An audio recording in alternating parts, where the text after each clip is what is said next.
Alors, salut mes frères et sœurs TikTokers et TikTokers, ici Martin Faneuf, alias Rockabilly Ghost.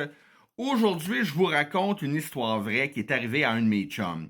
Bon, quand je parle de mes chums qui existent pour de vrai, j'utilise des noms fictifs, naturellement. On va l'appeler Tremblay. Ça tombe bien, j'ai jamais eu aucun ami qui s'appelait Tremblay, donc il y a personne qui va se sentir visé. Tremblay était parti à l'étranger pour un voyage avec sa copine un peu avant les tristes événements de septembre 2001. Tu sais, les événements du 11 septembre, là. Bon.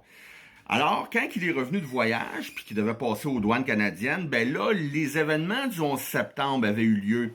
Donc, je m'en fais même ma porte. Mon chat vient de sortir de ma chambre. Bon. Oui.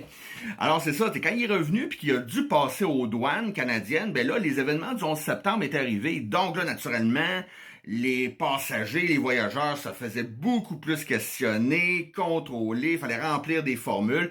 Puis mon ami Tremblay, il commençait à s'impatienter.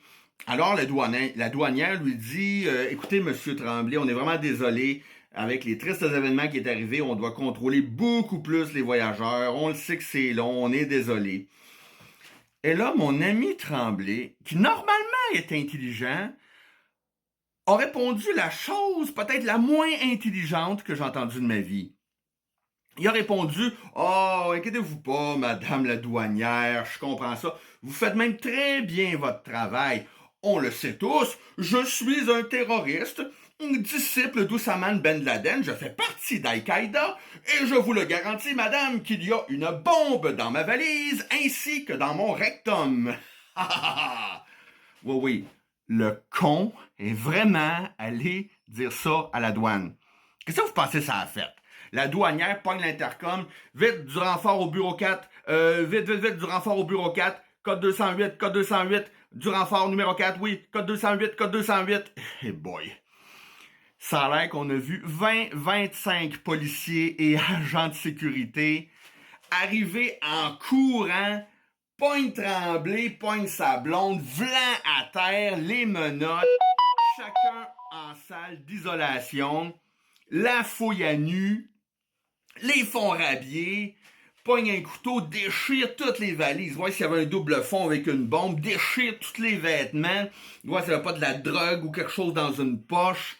Écoutez, je pense qu'ils ont perdu pour des milliers de dollars de stock Tremblay et sa blonde.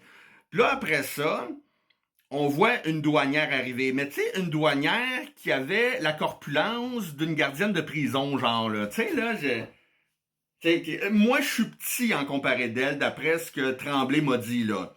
Elle arrive dans la salle d'isolement avec un beau gant en latex et un beau gros tube de lubrifiant. Oui, Monsieur Tremblay, j'ai entendu dire que vous avez une bombe dans le rectum. On va vérifier ça tout de suite. Non, on vérifiera pas. Alors, vous me niaisez. Ok, vous me niaisez, madame. Ok, vous me niaisez. Non, Monsieur Tremblay, nous autres, on n'est pas assez cons pour niaiser avec ces choses-là.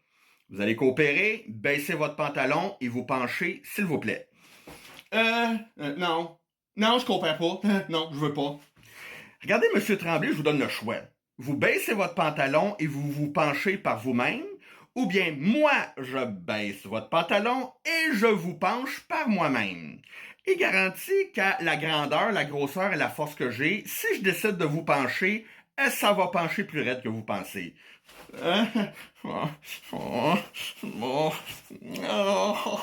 Ouais, il a pas eu le choix de baisser ses culottes puis se pencher. Ça a l'air qu'il s'est fait fouiller à 3-4 doigts dans le derrière. Il y en a eu pour une semaine à marcher comme un cow-boy. Puis sa blonde, elle, encore pire, elle s'est fait fouiller les 2 trous. Oh boy, écoute, après plus de 20 heures de questions, de contrôle, d'interrogatoire, de plein de formules à remplir, Tremblay a enfin fini par réussir à sortir de là avec sa blonde. Mais là, c'était pas fini, là. Sa blonde, à lui, a pété la Saint-Cyboire de coche dans le parking, là. Écoutez, elle a failli péter la gueule dans le parking devant tout le monde, là, tu sais. Ouais. Fait que là, la morale de l'histoire, là, Faites pas des jokes comme ça là, si vous passez aux douanes, OK?